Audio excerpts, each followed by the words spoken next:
সুপ্রভাত। আমি সুনিতা। আজকে চলে এসেছি আরেকটি নতুন ভিডিওর সঙ্গে নিয়ে। প্রত্যেক দিনের মানুষের জীবনে সানডেটা মানে রবিবারের দিনটি একটু অন্যরকম থাকে।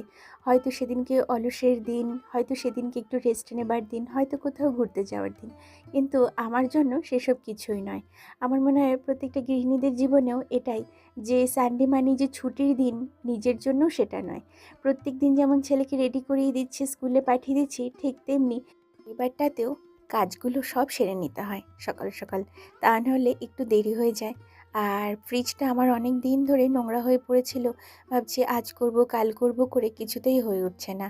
ছেলেকে স্কুলে পাঠাই, স্কুল থেকে বাড়ি আসে, খাইয়ে দাইয়ে দিই, স্নান করিয়ে দিই, একদম টাইম পাচ্ছি না। তো আজকে বলতে পারো যে একটু সময় পেয়েছি নিজের জন্য, মানে নিজের ঘর গোছানোর জন্য।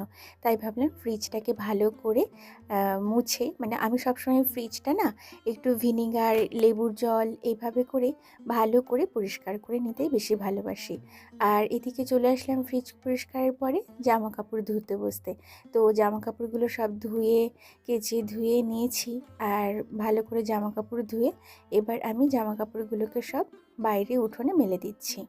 কদিন ধরে প্রচণ্ড বর্ষা চলছে, তো ঠিকমতো রোদ্দুর উঠছে না। তার মধ্যে আমি জামা কাপড়গুলোকে বাইরেই দিচ্ছি, তবে মনে হয় একটু পরেই আমাকে গিয়ে আবার নামাতে হবে, কারণ বৃষ্টির কোনো ঠিক ঠিকানা নেই।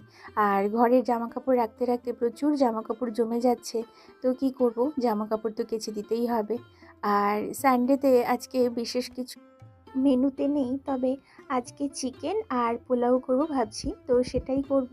তো তার জন্য প্রথমে আলুগুলোকে ভালো করে লাল লাল করে ভেজে নিয়েছি।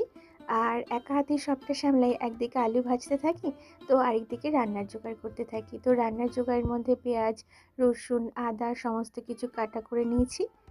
তাছাড়াও আমার মণ্ডলবাবুর আজকে রবিবারের দিনকে বাজারে যাওয়ার একদম সময় হয় না, কারণ তার ক্লাস থাকে। তো ঝটপট যেই রান্নাটা হয় সেই রান্নাটাই করে ফেলতে বলে।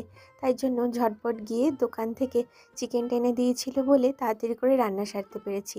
তা না হলে যদি রবিবার দিনকে যদি সমস্ত স্টুডেন্টগুলো চলে আসে, তাহলে আর বাজারে যাওয়ার সময়ই পায় না। তো যাই হোক, আজকে চিকেনটা এভাবে করেই রান্না করছি, যেমন নর্মাল লোকে সবাই চিকেন করে এভাবে করেই করছি। আদা, রসুন, পেঁয়াজ মিক্সিতে শুকনো লঙ্কা দিয়ে ভালো করে পেস্টটা করে নিলাম। আর মাংসটা একটুখানি যেহেতু পোলট্রি মুরগি, তার জন্য আগে একটু পেঁয়াজ দিয়ে তারপরে চিকেনটাকে ভাজা ভাজা করে নিলে খেতেও বেশ টেস্ট হয়।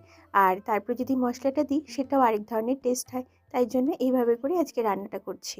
ব্রয়লার মাংস যখনই বাড়িতে আসে, তখন আমি ভালো করে মাংসটা তো ধোবই, সাথে মাংসটা ধুয়ে নিয়ে খানিকটা উষ্ণ জল দিয়ে আর একটু সামান্য লবণ দিয়ে মাংসটাকে ভালো করে ভিজিয়ে রাখি। ভিজিয়ে রাখার পরে সেখান থেকে ভালো করে ধুয়ে নিয়ে মাংসটাকে আলাদা করে রেখে ওর মধ্যে একটা গোটা লেবু চিপে রেখে দিই। আর তাতে রাখলে পরে এইভাবে মাংসটা বেশ সফট হয়। তার জন্য এইভাবে করেই আমি সবসময় করে থাকি। আর আমার ছেলে যদি শুনলো আজকে সানডে, সানডে মানে ও একটা জিনিস বুঝে গেছে, চিকেন হবে। তো সানডে হলেই চিকেন, তো চিকেনের বায়না তো করতেই থাকে। মাছ তেমন একটা খেতে ভালোবাসে না, তবে সানডে হলে চিকেন করলে পরে যেই আমি চিকেনটাকে মানে কড়াইয়ের মধ্যে দেব, সাথে সাথেই বলতে শুরু করবে, মা আমাকে একটু কষা মাংস দাও। তো আমি বলে বোঝাতে পারি না যে মাংসটা এখনও তৈরি হয়নি, আর একটু বাকি আছে। তো এইভাবে করেই তাড়াতাড়ি করে করতে হয়, তা না হলে পরে বাচ্চাদেরকে জানি না, মাংস হলে ওরা একটুখানি ভাত খায়, তাছাড়া মাংস না হলে একদম খেতে চায় না। এটা একদম আমি ভীষণ ভুগছি এই সমস্যাটা নিয়ে। এদিকে পোলাও করার জন্য প্রিপারেশন শুরু করে দিয়েছি। চালটাকে মেপে ধুয়ে জল ঝরিয়ে খানিকক্ষণ রেখে দিয়েছিলাম। তারপরে কড়াইয়ের মধ্যে একটুখানি ঘি, একটুখানি না একটু মোটামুটি ভালোই ঘি দিয়েছি। আর গরম মশলা, তেজপাতা সব দিয়ে দিয়েছিলাম। তারপরে চালটাকে ভালো করে নেড়েচেড়ে নিয়ে, আর আগে থেকেই আমি একটুখানি উষ্ণ জল গরম করে রাখি, আর সেটা দিয়ে দিলে পরে ভাতের টেস্টটাও ভালো হয় আর খেতেও স্বাদ হয়। তাই জন্য এইভাবে করে দিই। আর পোলাওটাকে উষ্ণ জলটাও পোলাওর চালের মধ্যে ঢেলে দিয়েছিলাম, আর ঢাকা চাপা দিয়ে রাখলে পরেই পোলাও চালটা রেডি হয়ে গেছে। আর চিকেনটার মধ্যেও জল দিয়ে ভালো করে সেদ্ধ করে নিয়েছি, আর চিকেনটাও রেডি হয়ে গেছে। তো দুটো রান্নাই ভীষণ টেস্ট হয়েছিল, ভালো হয়েছিল, ভীষণ ভালো খেয়েছি।